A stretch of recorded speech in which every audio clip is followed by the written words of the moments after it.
All right, let's talk about it with Michael Tobman, a Democratic strategist, and Wendy Patrick, a trial attorney and political analyst. And Michael, is he right? Are these tech platforms cold-blooded scum? No, I certainly not language I would use, and I disagree with the underlying thinking on that as well.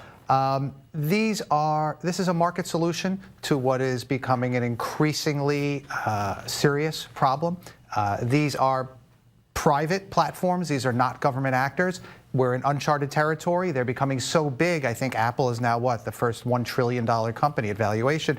These are massive platforms in which information about our shared civic life is being disseminated in such a way that it moves markets and moves elections. So are they public utilities? Are they public platforms? No, but maybe the law will catch up with that at some point. He violated community guidelines with hateful, hurtful language, and they made a decision. These are not government actors. First Amendment protections don't apply. And Wendy, as long as these are not government actors, do you agree that First Amendment doesn't apply, that Facebook, Twitter, YouTube, they can essentially restrict who they want if they feel that they are violating a community guideline? Well, David, it's an interesting point that we're discussing because it is true that technology has outpaced the law. What makes cases like this so interesting, though, is that it's true, even though it's not government action, we're still looking at whether or not it's content discrimination. Why? Because social media platforms have terms and conditions. All posters and users have to follow them. What we don't want to see is any terms and condition being implemented in a sense that ends up being discriminatory. In other words, you're only banning conservatives and not liberals. But when it comes to terms like hate speech, that leaves room for interpretation. That's where I think you see, not just in this case, but in any case where you have at issue the violation of the social media terms and conditions. This is a pretty extreme case to be using as a test case, but there have been many others that you can't just ban based on ideology, alleging it's some kind of a viewpoint restriction by basically saying we're going to hide behind these terms and conditions, even if they're not applied equally. I hear that point, but in this case with Alex Jones, he attacked Sandy Hook families, drove them into hiding. He went after and accused the owner of a pizza shop of being a pedophilia and put his family in danger. So in this case, it's not a slippery slope. It feels like not. I agree with you. You and I, there could be an objective fact. Let's say this studio is 68 degrees. I might say it's cold. You might say it's hot. That's not the sort of content we're talking about, even if we start getting into why is it hot, why is it cold. But there are a lot of people who would take an opinion on the temperature. The reason I say that is because there are some 9/11 truthers, people who believe that 9/11 was an inside job, who are still on YouTube, and Alex Jones is not. This is extreme. I agree with my colleague. Oftentimes it's extreme situations that make the most interesting test cases, but it's encouraging to see maybe at long last we've hit a point of shared common decency, and this just can't be let to stand. David, Wendy, you brought up something. Go ahead, Wendy, I just want to ask you this because, to David's point, this almost seems Sisyphean because there will always be conspiracy theories, whether on the internet or just in general, and taking down types like Alex Jones not going to stop it. That's right. And Shana and David, this is what's really interesting about this case also in terms of opinion. I always like to say, you know, when it comes to defamation, obviously it's not actionable against opinion.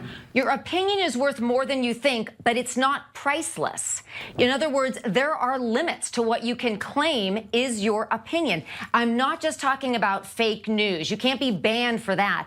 But we go much farther than that with the Alex Jones case. And Sandy Hook is the best example I can think of.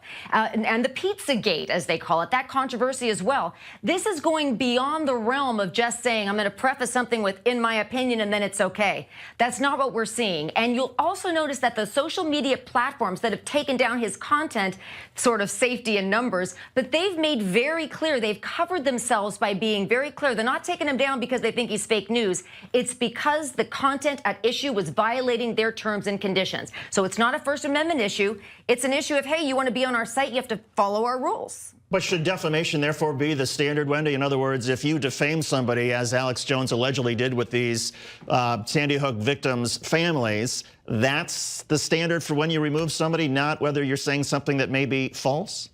No, the standard is it in violation of their terms and conditions? And that's where the argument gets muddied because we're talking in the court of public opinion. But in a court of law, defamation is a civil tort suit, so it would be a litigation issue. But I always say litigation leads to legislation, and who knows whether or not some of these platforms will in fact pick up some of this language. We already know they do. If you look at the terms and conditions, most people never have. You can't just go on Facebook, Twitter, Instagram and say anything you want.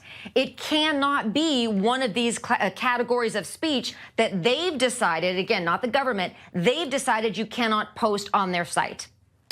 But there does seem to be this groundswell among liberals who are trying to shut down conservative speech. And I'm not talking about Alex Jones. Alex Jones is obviously the extreme case. But do they have a point that these tech giants are sort of ignoring or hiding that kind of speech? I think not. I think that there are plenty of media outlets and platforms, whether it is cable or streaming or web-based or app-based, that provide a venue for all of these discussions and all these debates. And there's a similar conversation about conservative academics and professors not really finding a comfortable home or an environment to have discussions in colleges and universities. But that's a different lane where reasonable people could disagree, disagreeably or not. This is really something beyond. But again, we may be over-litigating this and overthinking this. There was a strategy, there was a decision that the Alex Jones of the world do not have a venue or platform in these mainstream, understood tech platforms, and then they found a reason to bolster what really was a political decision, and one that I support. Wendy, we're going to give you the last word. You know, as a last word, this is one of those cases where it's really hard to make an argument that this particular person should not have been banned. But what it does is it brings to light the debate to begin with. If these policies exist, they have to be applied even-handedly. In other words, they can't just be applied against conservative speech. You've got to take a look at these terms and conditions and make sure you're fair to both sides. I'm just not sure there's an equivalent on the left that's got the same notoriety that Alex Jones has on the right. But that's in any for case, sure. I think Wendy, we all agree on that. Wendy, Patrick, and Michael Tobman, thank you both for coming in. We appreciate it. Good to have you here. Thank you, guys. Thank you, David.